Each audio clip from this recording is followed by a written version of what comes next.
పవన్ కళ్యాణ్ నటిస్తున్న క్రేజీ చిత్రం OG pan India స్థాయిలో అన్ని భాషల్లో విడుదల చేయబోతున్నారు. పవన్ గ్యాంగ్స్టర్ గా నటిస్తూ ఉన్నారు. దాంతో అంచనాలు భారీగా ఉన్నాయి. టీవీవీ ఎంటర్టైన్మెంట్స్ బ్యానర్ పై డివివి దానయ్య ఈ సినిమాని భారీ స్థాయిలో నిర్మిస్తూ ఉన్నారు. దాదాపు 250 కోట్ల బడ్జెట్ తో రూపొందుతోంది. సుజీ దర్శకత్వం వహిస్తుండగా ప్రముఖ బాలీవుడ్ నటుడు ఇమ్రాన్ హష్మి హీరోయిన్ గా ప్రియాంక మోహన్ కీలక పాత్రలో నటిస్తూ ఉన్నారు. ప్రస్తుతం తాడేపల్లిలో ప్రత్యేకంగా వేసిన సెట్స్ లో షూటింగ్ జరుగుతోంది. కాగా ఈ సినిమాని సెప్టెంబర్ 25న 2025న విడుదల కానుందని అధికారికంగా వెల్లడించారు. విజయదశమి పండుగని దృష్టిలో ఉంచుకొని ఈ తేదీని ఖరారు చేసినట్టు సమాచారం. ఈ సమయంలో వరుస సెలవులు ఉండడం వల్ల సినిమా బాక్సాఫీస్ వద్ద భారీ వసూళ్లను రాబట్టే అవకాశం ఉంది. ఈ సినిమాలో పవన్ ఓజాస్ అనే పాత్రలో కనిపిస్తూ ఉన్నారు.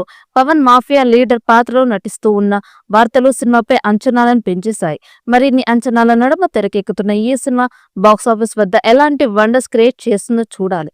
ఇప్పటికే ప్రేక్షకుల ముందుకు రావాల్సిన ఈ cinema Pawan AP deputy CM గా బాధ్యతలు నిర్వహిస్తూ ఉండడంతో లేట్ అయింది. ఇటీవల తిరిగి షూటింగ్ ప్రారంభం అయింది. ఇలా స్టార్ట్ అయ్యిందో లేదో మేకర్స్ అలా రిలీజ్ డేట్ ని ఫిక్స్ చేశారు. ప్రస్తుతం ఈ సినిమా షూటింగ్ శరవేగంగా జరుగుతోంది. ఈ నేపథ్యంలో ఓజీ సినిమా షూటింగ్ త్వరలోనే పూర్తి కానుంది. పవన్ కళ్యాణ్ గ్యాంగ్స్టర్ పాత్రలోని సిల్వర్ స్క్రీన్ పై కనిపిస్తూ ఉండడంతో ఓజీ సినిమాపై భారీ అంచనాలు నెలకొన్నాయి. ఏడాది క్రితమే వచ్చిన టీజర్ కి ఫ్యాన్స్ కి పిచ్చెక్కిపోయింది. They call him original gangster అంటూ సాగిన ఆ టీజర్ లో పవన్ అరాచకం అంతా ఇంత కాదు. గతంలోనూ పంజాబ్ వంటి మూవీస్ లో గ్యాంగ్స్టర్ గా నటించాడు పవన్. బట్ ఈసారి వేరే లెవెల్ అనేలా ఎక్స్పెక్టేషన్స్ పెట్టుకున్నారు. నెల రోజుల పాటు సాగే చిత్రీకరణతో ఈ మూవీ చిత్రీకరణ పూర్తి చేసుకుంటోంది. ఇప్పటి వరకు ఆయన షూటింగ్ పార్ట్ అంతా పోస్ట్ ప్రొడక్షన్ అయి ఉంటుంది కాబట్టి ఆ రిలీజ్ డేట్ కి రావడం పెద్ద కష్టమేం కాదు. ఇక పవన్ సరసన ప్రియాంక మోహన్ హీరోయిన్ గా నటిస్తోంది. విలన్ పాత్రలో బాలీవుడ్ స్టార్ ఇమ్రాన్ హష్మి, అర్జున్ దాస్ కనిపించబోతూ ఉన్నారు.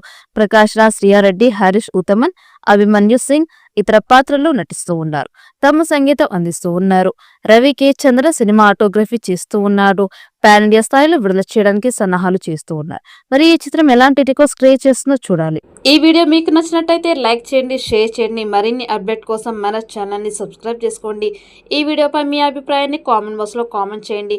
నోటిఫికేషన్ కోసం పక్కనే ఉన్న గంట సింబల్ ని గట్టిగా నొక్కండి.